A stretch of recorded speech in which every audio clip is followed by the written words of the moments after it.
आज हम inverse of a matrix by using elementary operations का इन्वर्स किसी मैट्रिक्स का निकालने का कि एलिमेंट्री ऑपरेशंस को यूज़ करके कैसे निकाला जा सकता है। एक हमने निकाला था एडजॉइंट निकाल करके, उसको सिंगुलर नॉन सिंगुलर चेक करके, और फिर हमने निकाला था inverse is equal to adjoint of the matrix over magnitude of the matrix. Now ये आपके पास एलिमेंट्री ऑपरेशन यूज़ करके दूसरा एक मेथड है, तो उसके बारे में हम डिस्कस करेंगे। Inverse of a matrix can also be found by using either row or column operations only.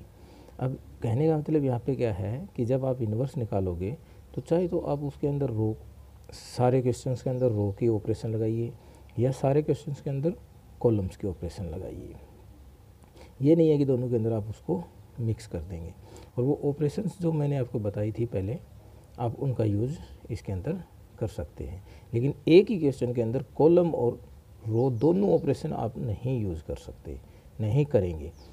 बहुत से क्वेश्चंस के अंदर वो बोलेगा यूजिंग रो एलिमेंट्री ऑपरेशंस, तो आपको वहाँ पे केवल और केवल रो को ही यूज़ करना है, कॉलम यूज नहीं करना है। ठीक है, तो let A be a matrix, then to find A inverse we write A is equal to I A, identity into A. मतलब कहने का क्या है, ए मैट्रिक्स ए के बराबर है। ठीक है, अब हम यहाँ पे क्या करेंगे, इतना लिखने के बाद जो मैट्रिक्स ए दे रखी है वो इधर लिखेंगे, ये आइडेंटिटी मैट्रिक्स, और इस ए में कुछ भी बदलाव नहीं करेंगे, इसको ए ही रखेंगे। क्यों करेंगे, क्योंकि जब हम कहीं पे इन्वर्स निकालते हैं तो आई इसके बराबर होता है, ए इन्वर्स ए के बराबर होता है।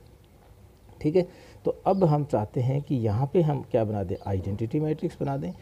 तो जो ऑपरेशन इधर आप लगा रहे हो वो केवल इस आई मैट्रिक्स के ऊपर ही लगाना है, मतलब इस आइडेंटिटी मैट्रिक्स के ऊपर ही लगाना है।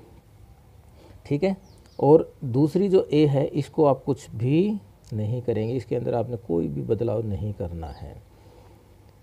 सबसे पहले आपने जब मैट्रिक्स का इन्वर्स निकालने की कोशिश करनी है तो सबसे पहले आप ये ज़रूर देख लेना कि उसका मैग्नीट्यूड आपके पास जीरो है या नॉन जीरो है, मतलब मैट्रिक्स क्या है, सिंगुलर है या नॉन सिंगुलर है। ठीक है, एक क्वेश्चन लेते हैं। Using row transformation find inverse of the matrix A 5 2 2 1।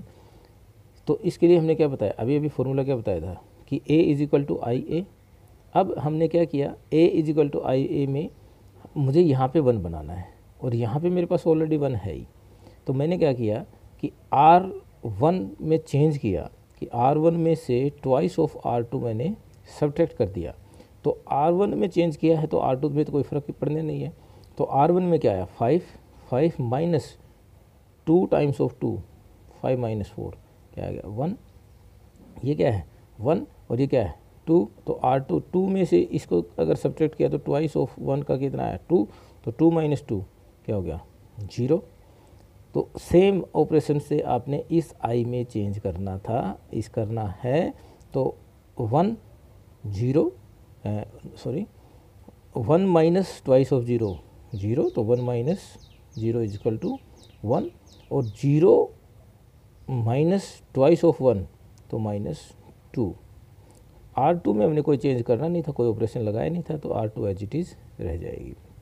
फिर हमने R2 के अंदर ऑपरेशन लगाया, R2 minus twice of R1। अब ट्वाइस ऑफ R1 किया तो R1 तो हमारा चेंज हुआ ही नहीं है, तो 1 0, उधर वाले में भी क्या है 1 माइनस 2, इसमें चेंज हुआ है तो 2 माइनस 2, R2 कितना है, R1 कितना है 2, तो 2 R2 था माइनस ट्वाइस ऑफ 1 ये रहा, तो कितना आ गया 2 माइनस 2 0।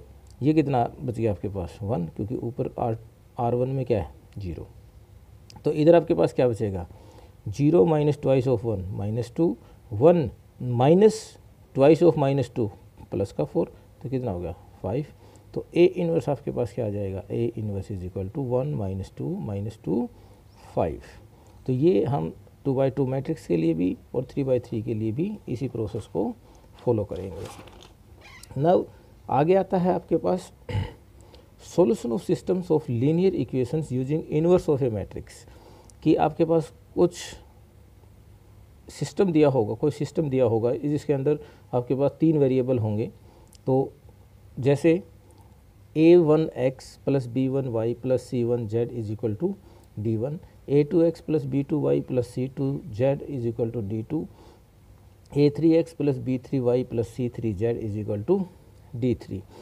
तो अब हम यहाँ पे क्या करेंगे कि हमने माना कि एक मैट्रिक्स है A, वो किससे बनी हुई है, कोफिशिएंट्स ऑफ दीज इक्वेशंस। तो x1 का कोफिशिएंट क्या है, a1, तो मैट्रिक्स क्या बनी, a1 b1 c1, a2 b2 c2, a3 b3 c3, x y z, ये हमने एक x मैट्रिक्स मान ली और x y z, ठीक है। बी मैट्रिक्स क्या है, कांस्टेंट वाली, जो आपके पास इक्वल के आगे जो एलिमेंट्स दिए हुए हैं, जो कांस्टेंट टर्म्स दे रखे हैं इक्वेशंस के अंदर, तो d1 d2 d3।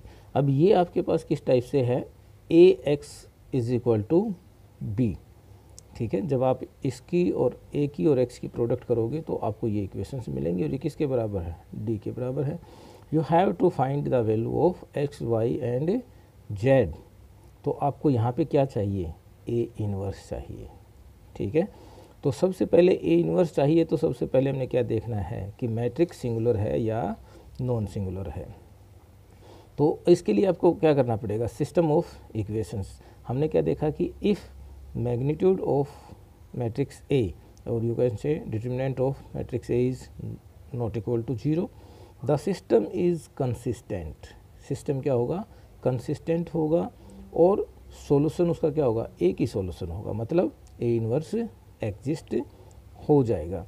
कंसिस्टेंट होने का मतलब क्या है कि उसके पास कोई ना कोई सॉल्यूशन हो। तो सॉल्यूशन हमारे पास 10th क्लास में भी हमने पढ़ा था, किसी चीज़ इक्वेशंस के लिए हम बात कर रहे थे तब, कि दो इक्वेशंस हैं उनके सॉल्यूशंस की बात करते थे, तो क्या कहते थे कि या तो उनका एक यूनिक सॉल्यूशन है, या मैनी सॉल्यूशंस हैं, या कोई सॉल्यूशन नहीं है। तो यहाँ पे भी वही बात है, कंसिस्टेंट के लिए या तो एक यूनिक सॉल्यूशन हो या इनफाइनाइट सॉल्यूशन हो, ठीक है। चलो कोई बात नहीं, आगे देखते हैं। अगर आपके पास मैग्नीट्यूड या डिटरमिनेंट A का 0 है, नहीं है तो सीधा सा सॉल्यूशन निकल जाएगा। अगर है तो आपने क्या प्रोसेस करना है कि you have to find adjoint of A, ठीक है। जो मैट्रिक्स दिया हुआ है उसका एडजॉइंट निकालना है और फिर उसको B के साथ प्रोडक्ट करना है, ठीक है। उसके बाद कंडीशन देखना, if adjoint of A dot B is not equal to 0 then the system is inconsistent, ठीक है। इसका मतलब इसका ये इनकंसिस्टेंट है, ना इसके मैनी सॉल्यूशंस हैं, ना इसका यूनिक सॉल्यूशन है। तो कितने सॉल्यूशन है, कोई सॉल्यूशन है ही नहीं इसका, ठीक है। और अगर if adjoint of A dot B is equal to 0 then the system is consistent. System क्या होगा, कंसिस्टेंट। और यूनिक सॉल्यूशन तो इसका हो नहीं सकता, क्योंकि यूनिक सॉल्यूशन होता तो क्या होता, determinant of A is equal to not equal to 0 आती। तो adjoint of A dot B is equal to 0 then the system is consistent and there are infinite number of solutions, ठीक है। तो मैंने ये बात शॉर्ट में लिखी है।